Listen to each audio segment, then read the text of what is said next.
Cheesy beats.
Hello, everybody. I'm John Self, and welcome to Office Hours. We're delighted to have you with us today.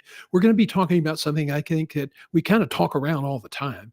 And this time, we're going to really focus on a comparison of how things were 10, 15 years ago and how things are today. And sometimes looking back and looking at today and making those comparisons, you can really see opportunities for growth. You can really see a way to elevate your future. Now, if you are a subscriber to our newsletter, Guiding Your Career Report, this morning you saw a more detailed presentation. But for this, I think it's an important issue. We wanted to cover it this afternoon on office hours so we could get it up on our YouTube flagship channel, Guiding Your Career. Thank you for being here. We do this every Wednesday at 4 p.m., except Thanksgiving week and Christmas. Anyway, we will be, but we're here every Wednesday at 4 o'clock. Friday at 11, we'll have a 30-minute career live where we sort of touch on some emerging career issues and take any questions that might come along. Tuesdays at noon, we have Lunch and Learn. Now, for the foreseeable future, this presentation will be made available to everyone. But if you would like this content, if you would like to get some pretty substantial discounts on coaching support to help you get your job situation ironed out, then we'll be putting up some information later today for you to take a look at. But let me just say this now. It's johngself.com. Push the tab on the right side of the page about membership, and then explore click the membership icon in the course page, and you'll get some information about how you can benefit by becoming a member of our community, becoming a member of johngself.com, your career community. We're really delighted to have you with us today. Thank you. We did Lunch and Learn at noon today because we had syndication problems yesterday. The technical director here scheduled the wrong time. As I was setting it for noon, my sensitive mouse clicked an extra time and it dropped it to 12:45. So that was the reason it did not stream yesterday. So we did it again, did it today at noon. And we're so delighted if you got a chance to see that. If you did not see it today at noon, you can pick it up at YouTube, Guiding Your Career, John G. Self at YouTube. I think it's also on our Facebook, johngself.com, our Facebook page, John G. Self. So let's get with it and let's talk about something I think that is pretty important. Now, a lot of people, they don't mean to do this, but they end up doing it because we don't look for jobs all the time. And it's not second nature. I know some really superb people. They're pharmacists. They're former chief medical officers. They are superb at their jobs, but a lot of people haven't been in the job market in a while, and it's not second nature to them. And so what do they do by nature, by human nature? You kind of default to your earlier experiences. That's the rearview mirror that we talk about, and it's not going to produce a good outcome. So today we want to talk about the past, talk about the future, and maybe provide some insight on where you can go to improve your positioning. There's threats, there's stress of change, and wow, are they intense. Chubby Checker. Now, if you're younger than 50 years old, you probably don't know Chubby Checker, but he was a African-American pop singer, did some soul or R&B, and he had a song called Change. Things are going to change. Wow, that could be the national anthem for the career job market today. Our agenda today is talk about the old versus the new. What was going on 10 to 15 years ago and what's happening today, and how you can take charge of your career. So let's start right off the bat with the elevator speech. I started hearing about the elevator speech, 20, 30 years ago, 35 years ago. And it began to pop up in conversations. And then as I got involved in teaching people the art of interviewing, I heard it more and more. And the elevator speech was basically a short summary of what you'd done if you met somebody on an elevator, a CEO that you wanted to work for, or somebody that you were trying to impress. You had to make a short speech, but while you rode up and down on the elevator. And it generally was a brief overview of your work history. And that was back then, that was what was important. Today, we call it a value brand statement. And it's not about your work history as much as it's about the value you created. So your value brand statement is about 2 to 50 to 300 words. You can use all of it or part of it in that answer to that first question. tell me about yourself, or tell me something about yourself that's not on the resume, or why do you want to work for us? The value brand statement covers all those situations. That's one of the things we teach in our interview course and our premium resume review. The value brand statement basically focuses on your 4 or 5 signature strengths. No more, 4 or 5. 4 is probably preferable, but you can't have more than 5. And this is a concept called the value proposition that was created by my former colleague, Nancy Swain of Dallas, who's, I believe, still coaching. And brilliant mind, very enthusiastic, and has done some great work over the years. And she asked me once about, what's your value proposition? I didn't have a clue what she was trying to get at. And I hemmed and hawed, sputtered and stuttered. And finally she said, what are you good at? And then I started rambling and sputtering and stuttering again. And basically said, John, you're a recruiter. You teach people how to interview. You've got to understand this concept. And quite frankly, I was, just totally clueless. And so I listened to Nancy make presentations, and it's a brilliant idea, and I give her all the credit. We've made some changes, because when I was with Nancy several years ago in Dallas, when I was leading the firm John G. Self Partners, a lot has changed since then. So we call it the value brand statement, and we basically put you through a process. List all your strengths on one side of the page. I mean, everything you can think of that you could call a strength, not attributes, strengths. Skilled negotiator. Honest is an attribute. Skill negotiator, that's a skill. Effective leader in, those kinds of things. You get the point. And so we put those down. Now, most people have 12 to 15. If you have more than 30, we might recommend getting treated for narcissism. But by and large, it's 12 to 15 is what most people have. And then you have to go through that list and say, okay, what can be consolidated and what not? And then you say, okay, now, these are my 12 to 15. I'm going to now write on the right-hand side of the page everything quantifiably that I can test. This is why it's a strength. So, skill negotiator. What are the metrics that confirm that you're a skill negotiator? Engaged in 15, union negotiations and precluded strikes, or hit the company targets for the outcomes. Things like this. You have to start thinking in job search today in terms of quantifiable metrics. That's really important. They want to know your history, but they're not going to hire your history. They're going to hire your value.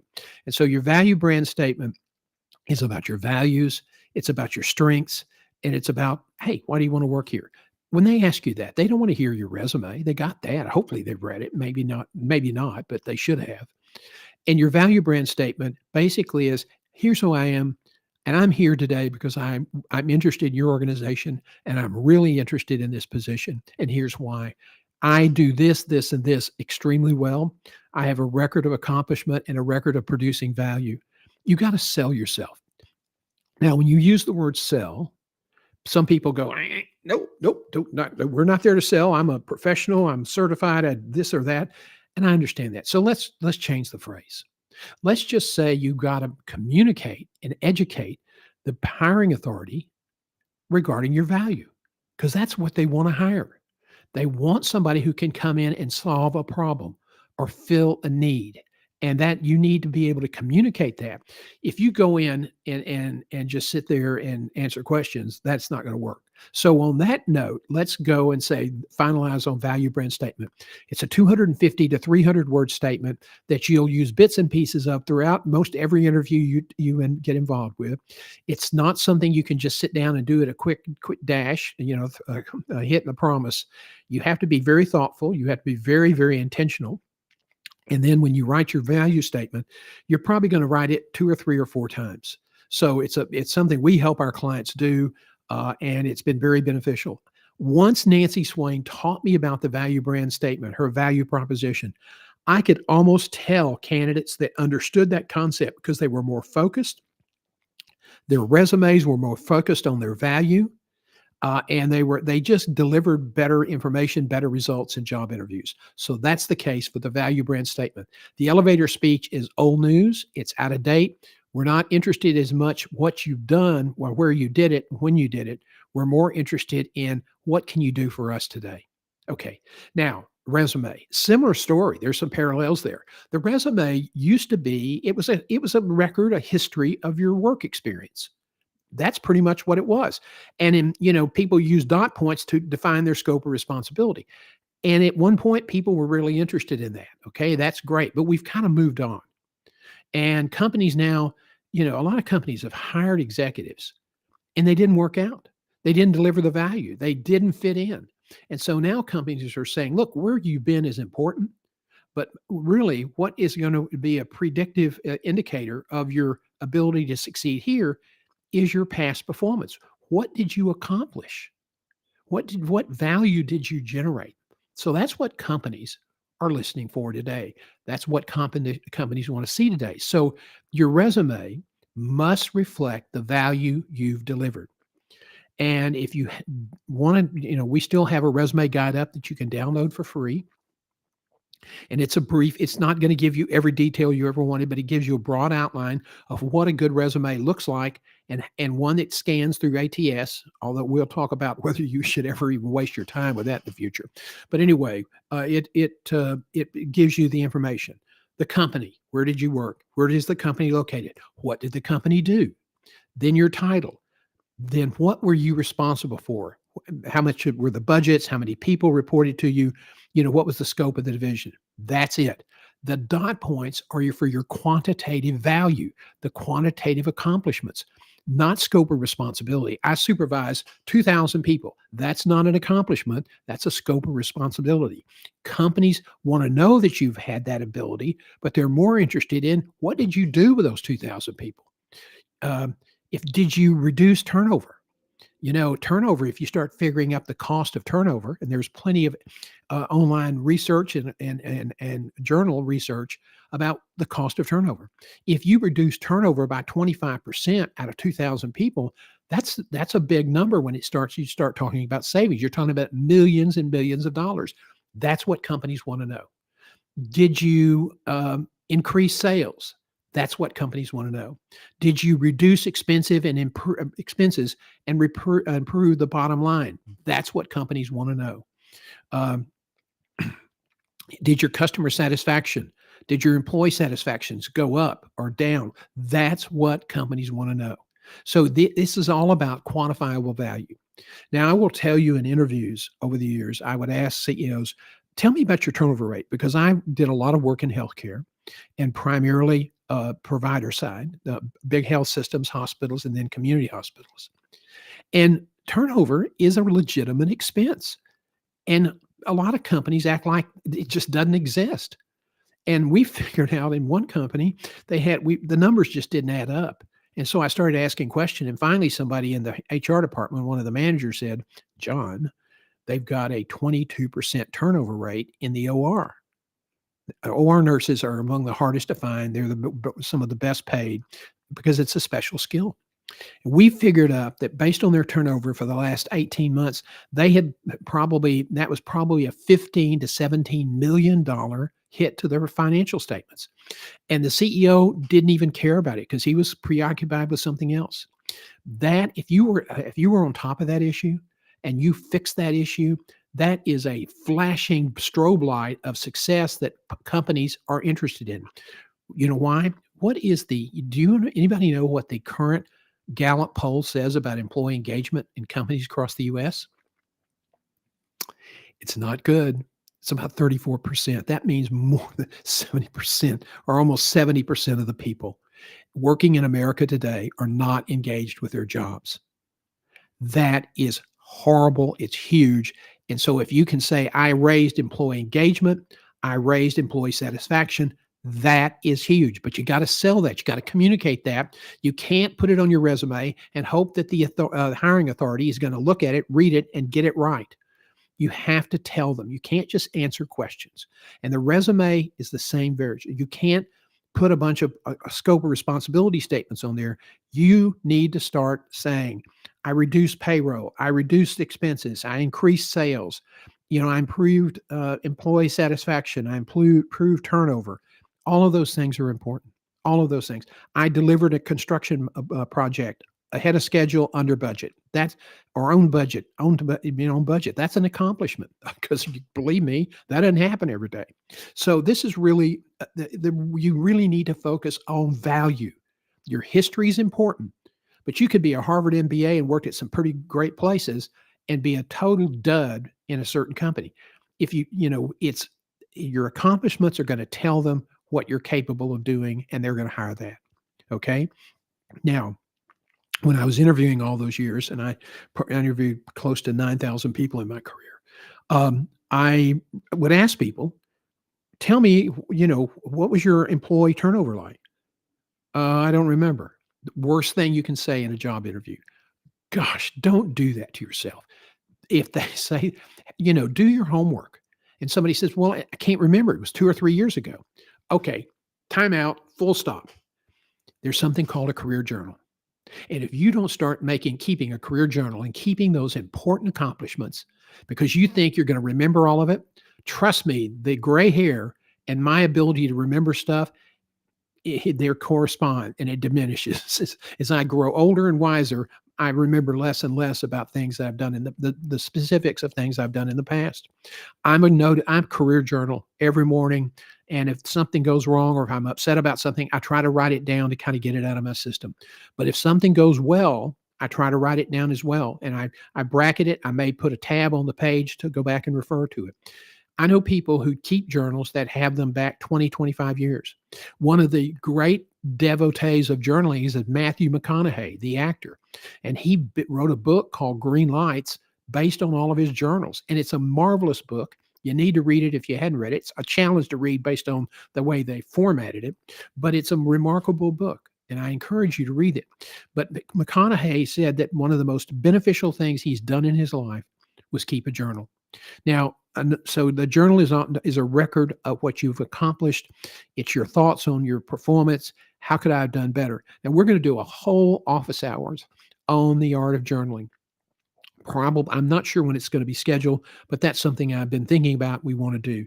Journaling is now essential. Don't be the person who has to sit in the interview and go, well, I don't remember. Come on. That's what are you saying? I don't want the damn job. You can't do that anymore. You've got to be intentional, and you've got to aspire to be right on top of the game. And you need a journal to refresh your memory.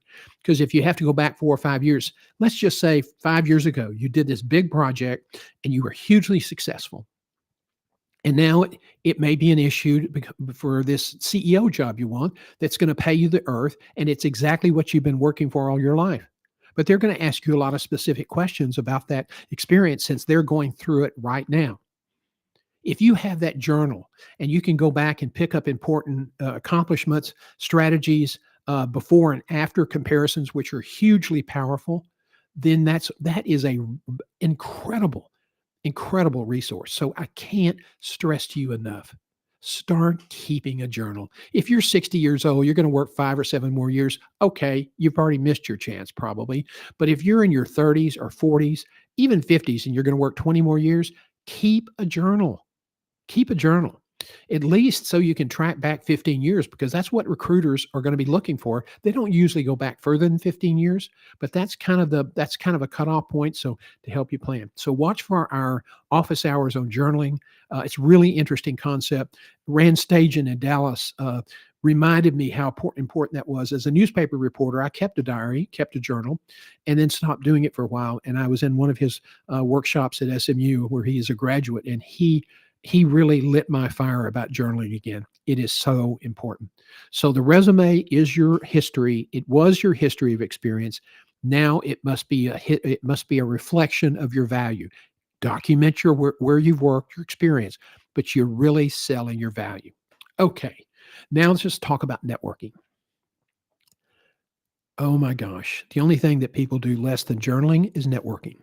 Networking was always something that professors and people told you to do. Oh, if you were a young guy coming up, everybody would say, now meet people, build a network because it may pay off at some point. And people went, yeah, yeah, yeah. And then a lot of people did not do it. Okay. Networking has always been hit and miss. I don't have time to do networking. I'm running a company. I'm doing this or that. And then they lose their job. Okay. And they don't have a network. And now they're scrambling around trying to find a job, and they're looking at job boards and looking. In the old days, they looked at newspaper one ads, the Wall Street Journal or wherever. And, that was never optimal. The best jobs are referred. That's where most of the jobs are. So now let's talk about networking 3.0. Networking, the old way that it was done was kind of haphazard. It was kind of scatter. Somebody, you got a card from a financial advisor you met at a convention or a meeting. And, that's not somebody that's going to help you unless he lives in a geographic area where you want to move. That could help, but you have to be very, very careful about this. So let's talk about networking in the past, haphazard, just kind of informal. Somebody gives you a business card, you trade cards. That was called networking. Okay, things have changed. If you want to have an effective network today, and you almost have to have a network, and I'll explain in a minute, it's called Networking 3.0, and it is based and driven by a career plan. Okay. To be effective at networking, your network can't really be any bigger than 150. Okay. The Dunbar rule, Robin Dunbar, who was a British anthropologist, who was a psychologist, and really decided based on studies that the human being, a human could only really effectively build relationships with about 150 people. After that, it became a waste. Now, if you're selling books and you're selling ideas and you're trying to be a speaker and all those other things, then a big network is great. But if you're using it to advance your career, a big network is not going to get you where you need to be. Having all those names will require that you spend a lot of time trying to build relationships. Trust me, with 16,000 people, you can't build relationships. So you want to be selective about who you network with, and it needs to be driven by your plan. I am currently a chief operating officer of a, $250 million company, and I want to be a CEO at, at a $300 or $400 million company. What are you going to have to do to get there? What steps do you have to take? Who do you need to know to help you get there? So then you start trying to seek out people who can help you move to the next level. If you are somebody who says, okay, I'm in a community and I'm a chief operating officer at a hospital, and it's the 400 beds, and there's one other hospital here that's 200 beds. And if I get fired here or if we do a layoff, there's no place else for me to work here. So then your career plan is, what's your option? What's plan B? And you have a plan. You have steps that you need to achieve to get to where you want to be, and then you have options. If this happens, then these are contacts I can use. These are my option routes out that I'm going to try to use. And it takes time. We do a lot of work in that. It's a lot of fun to help people start planning the future, and because people start treating it as an adventure. People say, "Well, I got the plan up in my brain." No, that's just an intention or a wish. A plan is in writing. A plan has accountability, waypoints, and a plan is going to drive your networking. If you want to be a CEO, do reverse engineering. What do you have to do to get to where you want to be? The network is central to getting there. Why? Because most of the jobs now, not most, a lot, a big number of jobs on job boards are phantom. Okay? If you're in the management executive level, there's a white collar recession.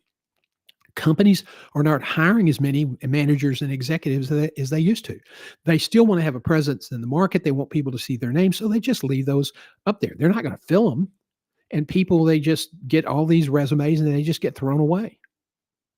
So the best jobs, the ones that people are serious about filling, are they're not posted. They're based on referral. Who's going to refer? Your network. That's why you need to have a network that is driven by your career, driven by your goals, driven by your geography, so that it can help you get referred for the next better job. That's why networking is so important. Let me give you another perspective. An HR person that I won't name, but I know very, very well, is talking about, they posted a job for a a manager of communications, internal communications for this system, this multinational company.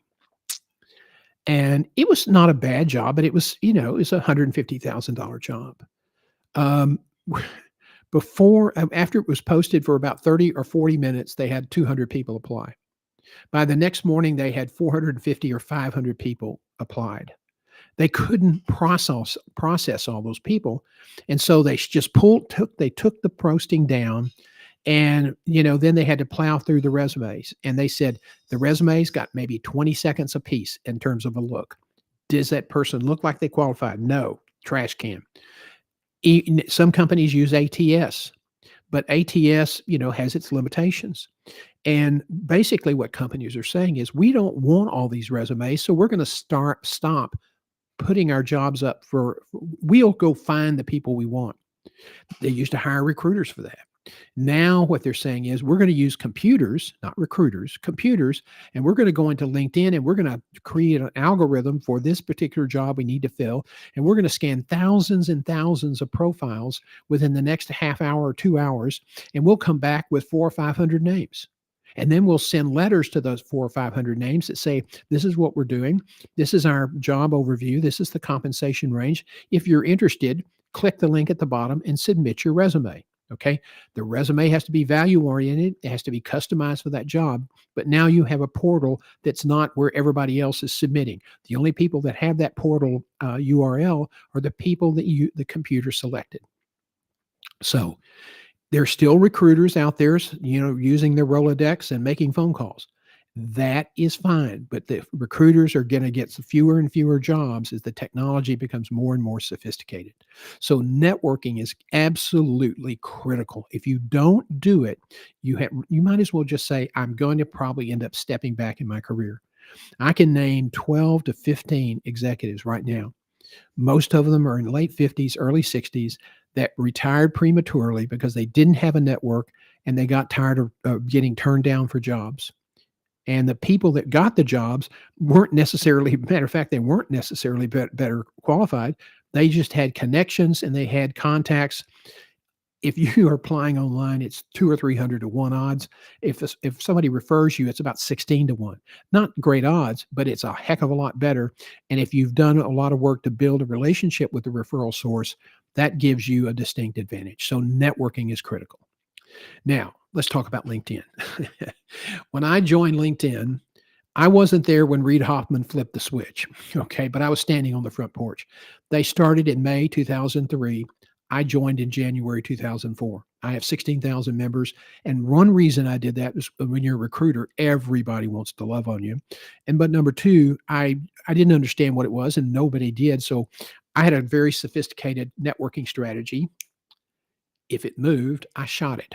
Okay. And essentially, that was, it turned out to be a big waste of time. It's a bigger waste of time now for me to go back in and clean my network out. But somebody like me in my role should have carefully curated maybe 4,000 or 5,000 contacts, not 16,000. Today, if you're trying to sell me something and you say, I saw your profile, do you have time for a 15-minute call? I click, I don't know this person, and then wipe them out.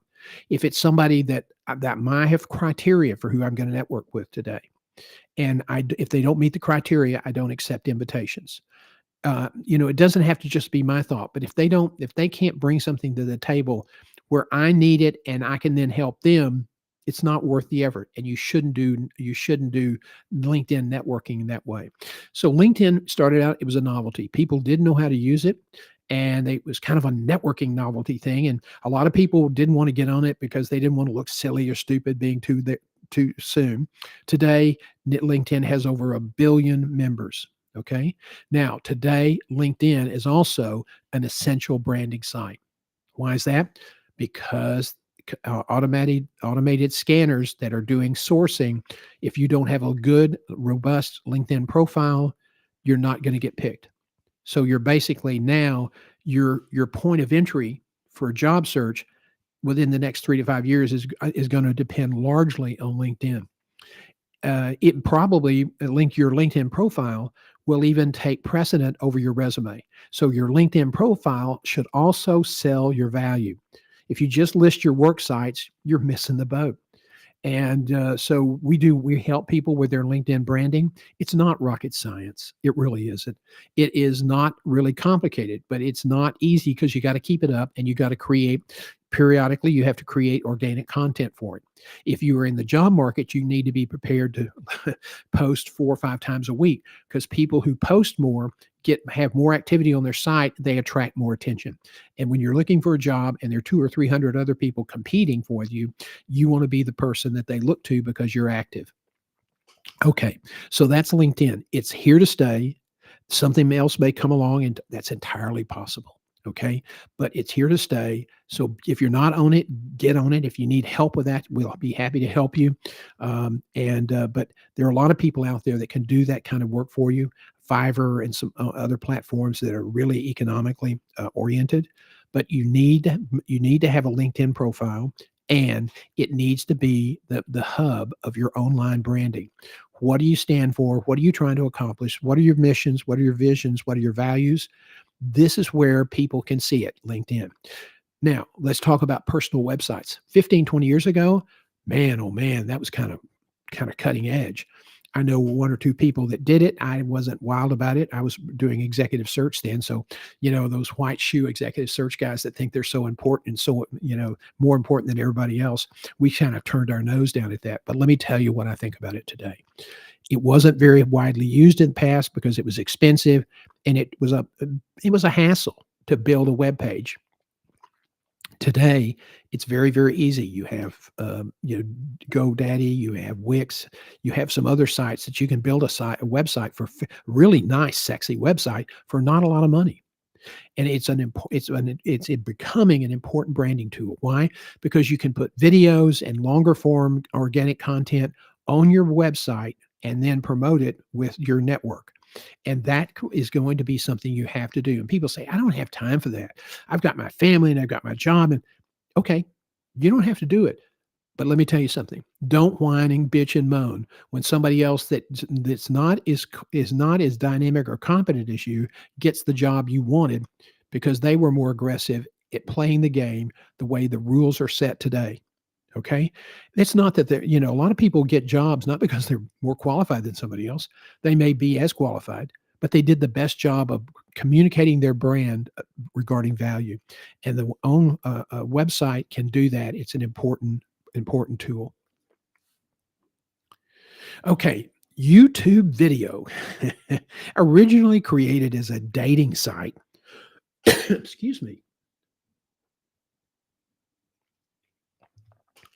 Originally created as a dating site. Okay. YouTube was bought by Google. Okay. Google is the largest search engine in the world. Guess what the second largest search engine in the world is? You got it, YouTube. So let me tell you, a lot of the young recruiters now in the research and in the intermediate positions and even some in the senior positions are millennials or Gen Zs. Can you tell me what they grew up doing? Watching short videos on their telephone. Okay. I'm not going to say they're addicted, but they're very comfortable with that medium. If you're a 50-year-old guy and you're trying to communicate with a recruiter who's, 40 or 35, they grew up using video. Why not meet them where they are? Don't expect them to come to you. There are more than enough people to fill the job. If you think you don't have to be flexible, if you don't have to be creative, if you don't have to be innovative, that's fine. You can go someplace else and look for a job. But if you're trying to catch the eye of a young recruiter, video is going to be a very important part of the branding model going forward. And you're starting to see it more and more now. Some recruiters will go and just do a search on YouTube to see if the candidate has a presence. And if that's going to happen, why don't you just have a good presence? Why don't you have something that really sells your value? It's going to become an integral part of the branding search process. Don't blow that off, because it absolutely. Besides, if you're going to post videos on LinkedIn, it's sometimes some of the videos you need a place to platform it, and then you put a link over. So YouTube is really a great place to do that. Be very thoughtful about how you categorize your YouTubes in terms of viewing list, because it makes it easier for people to find what they're looking for. Okay, let's talk about job interviews. Holy moly, this is where success is won, or victory is just achieved, or where defeat is achieved. Excuse me. Overall, job interviews have progressed from sort of, tell me about yourself. How did you do this? Where did that go? Who did you work for? How long were you there? What did you make?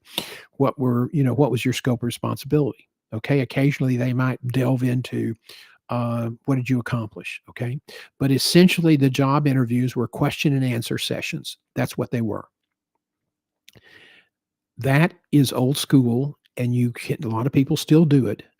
Okay. But if you're being interviewed as one of 10 people for a major job, you better go in and be prepared to talk about your value, to use stories that will help people really identify with what you're saying. You need to sell your value and become the solution. George Clooney, we talked about this today at lunch. George Clooney he's Hollywood royalty. I mean, everybody knew who he was, but when he got started, he couldn't find a job. He went from audition to audition to audition. His aunt was well known. His mother and father were both actors, and he couldn't get a job. He was just like, just give me anything, just give me a chance. And suddenly he realized, people said, George, you've got a lot of talent, but you got to change your approach. When you go to those auditions, an interview, you need to think of yourself as the solution.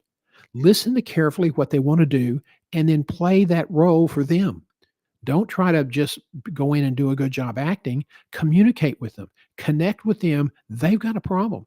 They're trying to cast somebody that's going to make the movie stronger. Be that solution. He said once he changed his orientation, he said the jobs just started flowing in.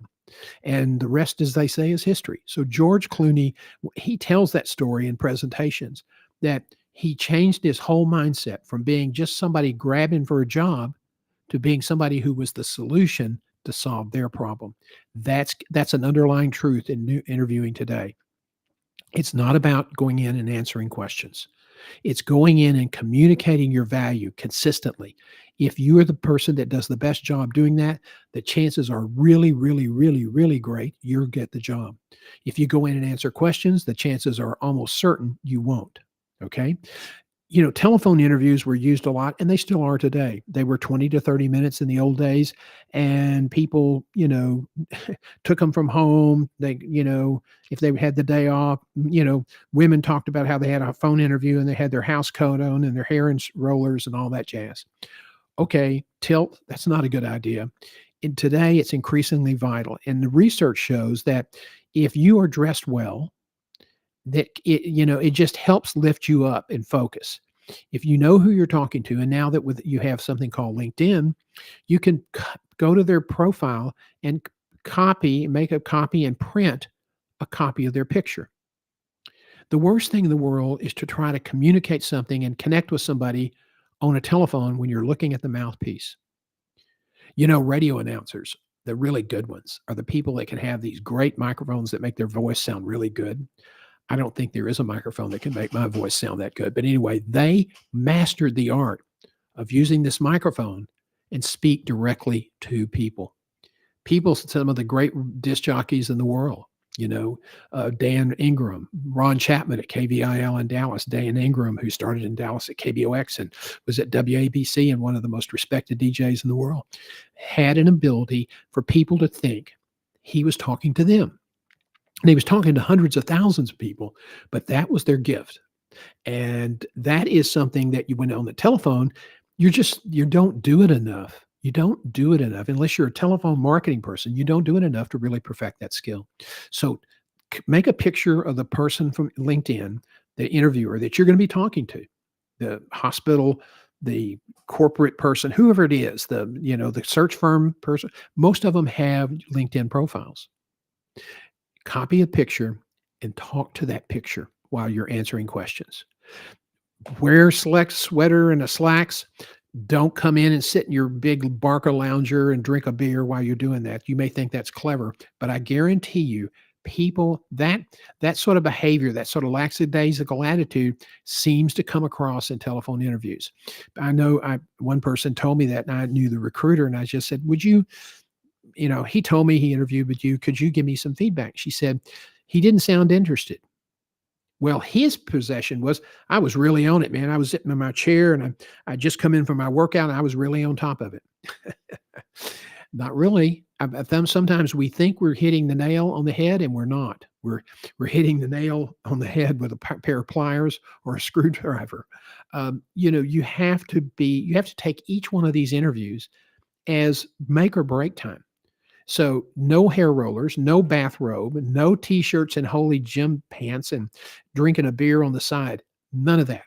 When you have a telephone interview, you treat it right up to going into their office, except you're going to stay at home. If you can talk in front of a mirror, are you smiling? That makes a big difference. Do you feel good about the way you look? Have you really done your homework about this job, not just reading the summary? Have some questions to ask. Okay.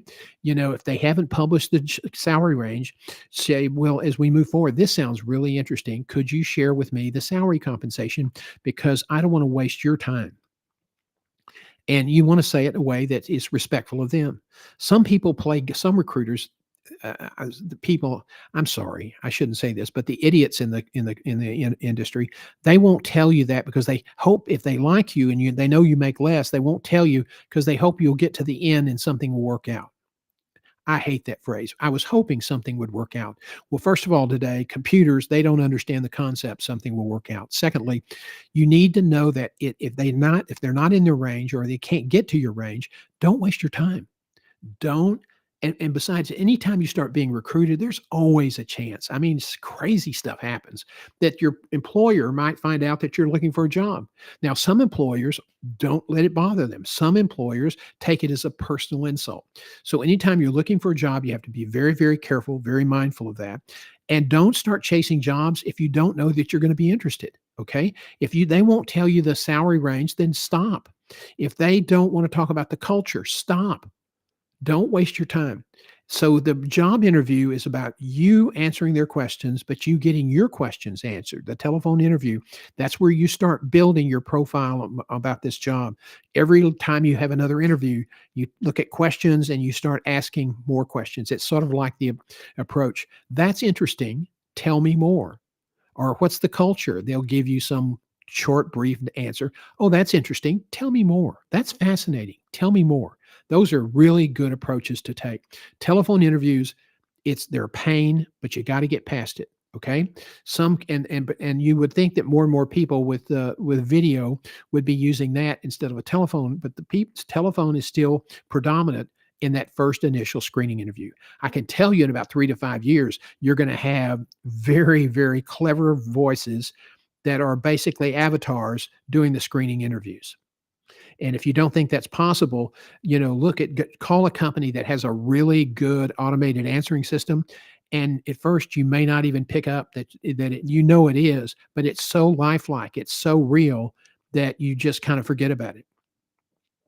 And then there are people that want to talk to the agent and they're screaming at their telephone, agent, agent. But this is going to happen. And you're even going to see avatars doing interviews on video. Okay, let's get back focused on job interviews. So you want to sell your value, you want to be prepared, and your goal in that first interview is get to the second interview, get to the next interview. You never go into any interview trying to get the job unless it's the last interview you're going to. So you're always trying to get to the next level. You're always asking questions. You're always reviewing what came up in the last meeting so you can anticipate questions that you might get again, because sometimes you just get 2 or 3 of the same kinds of questions, just different wording. So always be looking for that. Excuse me. We've had a lot of wind today, so the mole scores are high outside, and so I've been trying to stay out of all that wind and stuff. Okay, in telephone interviews, increasingly vital. Now let's move on to video interviews. When pandemic came, that was when they were being used, Skype and some other things, but they were really they were used operationally. If you couldn't get people together, they really weren't widely used for recruiting, and they weren't really widely used for routine meetings. We were still in the face-to-face environment. We started using video conferencing back in the 90s when we were doing physician recruiting, and a lot of rural areas, though, oh, no, no foreign doctors, no foreign doctors. Our people won't like them. Well, there were a lot of great doctors that came out of India and other places that were British trained, had great accents, had perfect understanding of English, were really, really good doctors. And a lot of them wanted to go into rural areas so they could do a multiple of things. But people were a little racially skewed, and so we found a way around that. We had a really great candidate. We would do an interview at the copying store, Kinko's. They had a video conference rule. That's when the equipment was so expensive that you couldn't really buy it yourself. I know I tried, and we would videotape the recording we did with them, and quickly put a front end on it, a sting on the back, send it to the client overnight by Federal Express. Well, why did I need this? Play the damn tape. Wow, this guy's great. When can we get him here for an interview? If they made the decision just on the paper, they probably would have invited him. So we started doing that as a way to get good people with good organizations. We did video recording when we even interviewed people face to face. I was screening candidates for a board, and we would ask a lot of questions about the organization, about some of the challenges, so that the board, before they made a final decision who to bring on site, could see the 7 or 8 people I had interviewed on video. And that's one of the reasons we never had a mishire on a CEO search, because the boards saw the person, decided about their chemistry, and made decisions that were more informed. You can't make great decisions based on paper, okay? And anybody that says you can, just listen to everybody that's pissed off because the computer kicked them out based on an algorithm, okay? So what's happening now is video is here to stay, okay? And it wasn't widely used 10 years ago. It is a fact of life now. In fact, more and more final interviews aren't being held on the site. A lot of them at the VP level and lower are being done on video conference. Okay.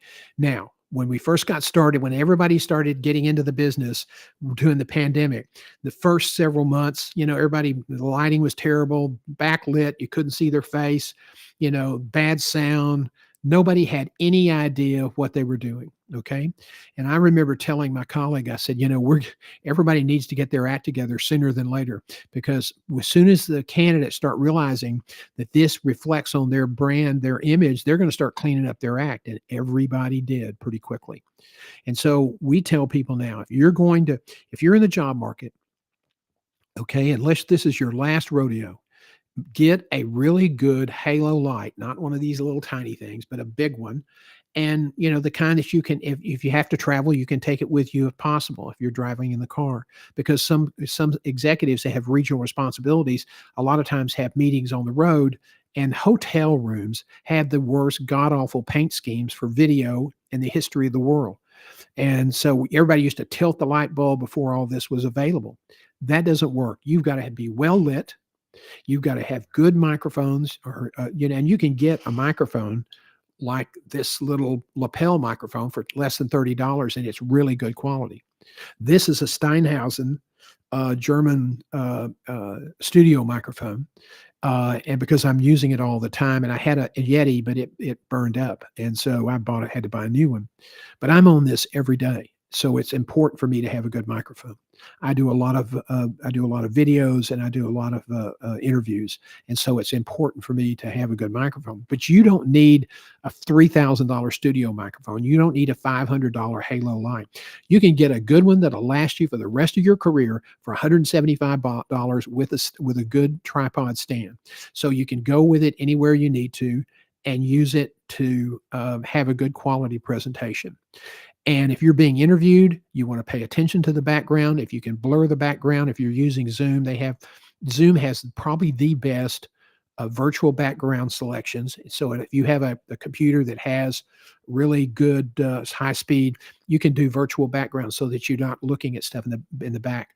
This is my office. Normally, when I'm on Zoom, I use the virtual background simply to just provide just not anything too personal.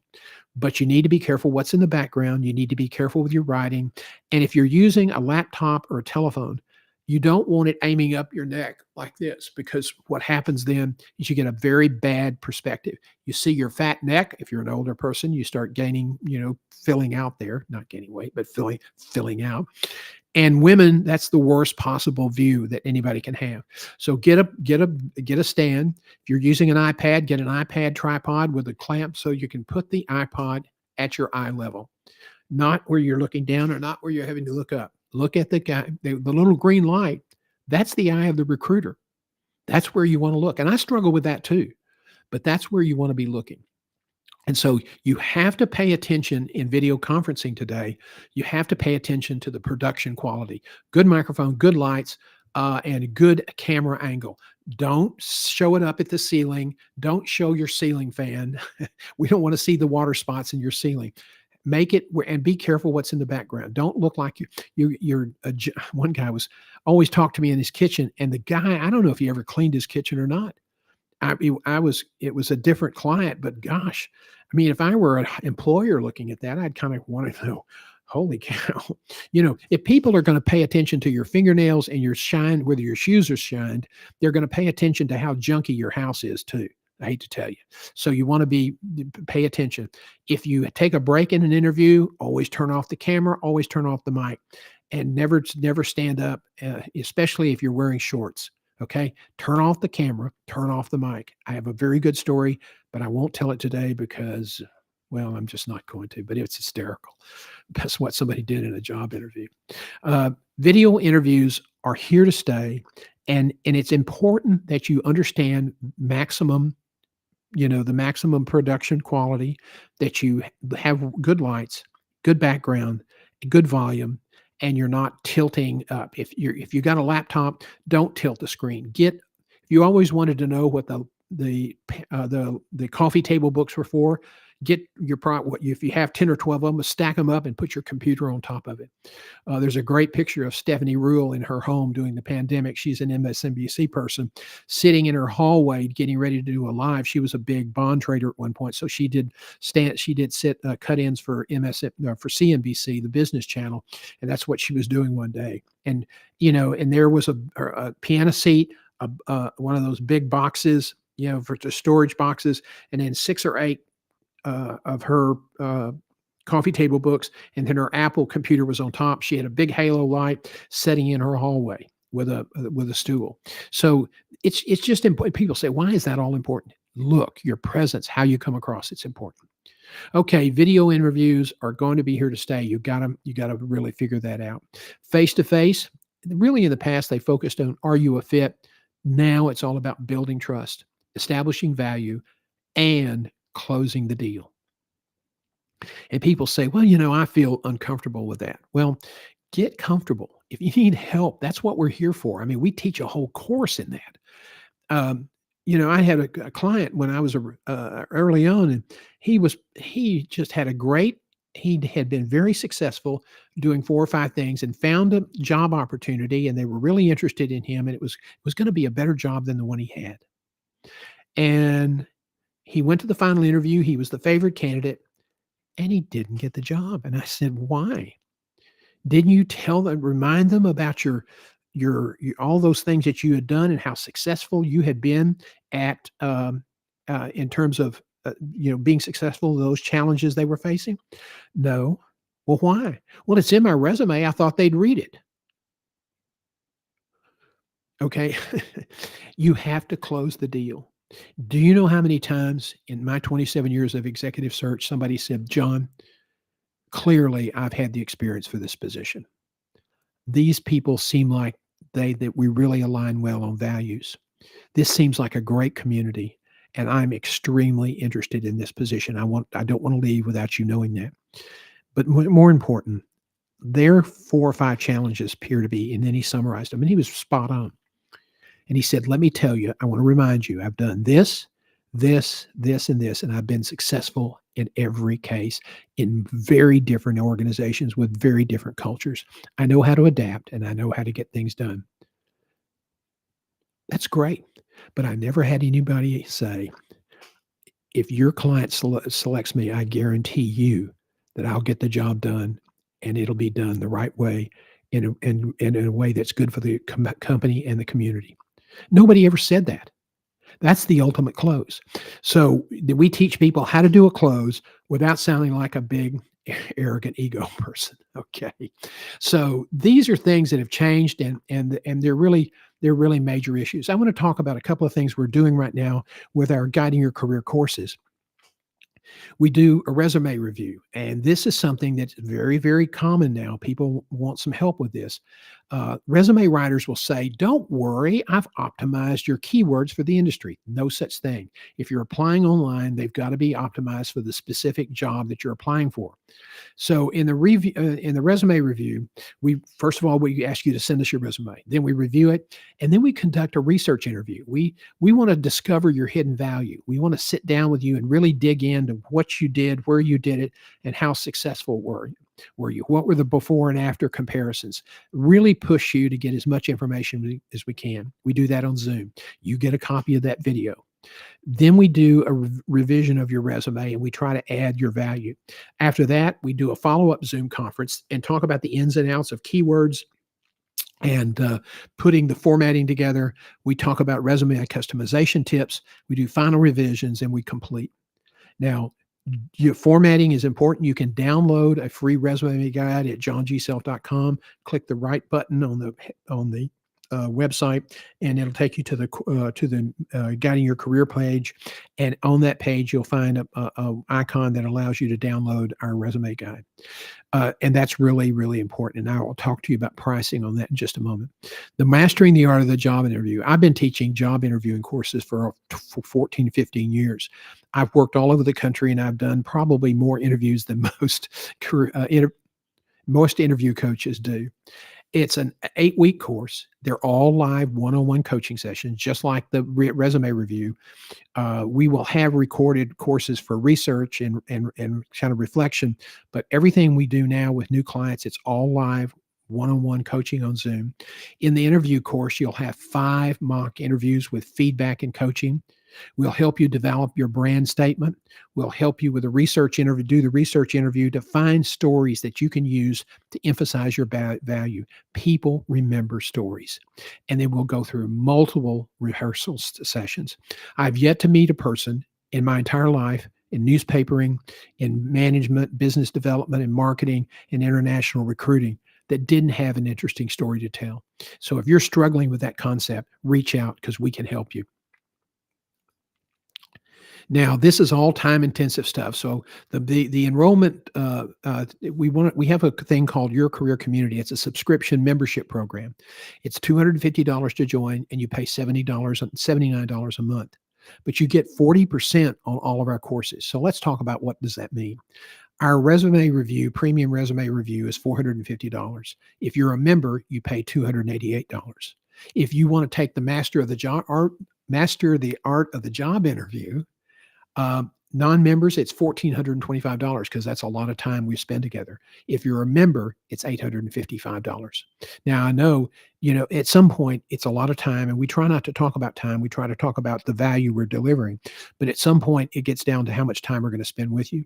If people would watch all these courses online and play the tapes, they could save money, but most people don't like to learn that way. And so we're doing live teaching, and we think that's the best way forward. So if this is something you have an interest in, you can reach out to me at john@johngself.com, and I'm happy to talk with you. Or you can go to our website, go to the bottom of the page. There's a thing called Talk to John at the bottom of our homepage. Click that button, and it'll take you to an option to have either a Zoom call or a telephone call. I'm not going to try to sell you anything, but I'll answer your questions. Okay. I hope this has been helpful information for you today. We really appreciate you being here. I enjoy doing this work. It's something that's, it's been really helpful. And I just really enjoy doing that. And I hope that, I hope you guys will keep. Director's not very good today either. I hope. Third time is the charm. I hope the technical director is not very good today. Usually we have all this racked up, and we've just have been really busy today. A lot of people calling, asking for help. A lot of healthcare. If you're in healthcare, there have been a lot of healthcare layoffs that over the last 2.5 months, probably over 4,000. And a lot of that's managers, and it's going to get really tight. Don't wait till you get, this is so important. Don't wait till you get laid off to start trying to figure out how you're going to get ready for a job search. It can take you 2 to 3. If you're not in the job market, hadn't been in the job market for 4 or 5 years, it's going to take you a couple of months just to get up to speed. You don't, if you're spending 2 or 3 months of your severance trying to get up to speed, you're going to find yourself at the end of the line and you'll run out of severance. I don't care who you are, unless you're a household brand on the tip of everyone's tongue, it's going to take anywhere from 6 to 14 months now. It's just it's the way it is. So we try to encourage people to get job search ready. If you have any questions, schedule a call with me. I'm happy to kind of give you some options and give you my perspective. I was a recruiter for 27 years, so I kind of know how the process works. In the meantime, I'm now going to play that ender so that you can actually see what I was trying to stop. I hope you'll join us. We'll be on Friday at 11 a.m. answering your questions and also talking about another issue. It's 11 a.m. It's called Career Live. These sessions eventually, probably, hopefully, if when we reach our membership targets, they will become member-only events. So if this is helpful information, we hope that you'll become members. We like doing these things live, and we try to stay current and provide information that's pretty relevant. So if you want to go back, look at our newsletter. It's on Substack at Guiding Your Career Report. And you can get more details of what we talked about today. Thank you so much, everybody. I hope you have a great evening, and we'll see you Friday morning at 11.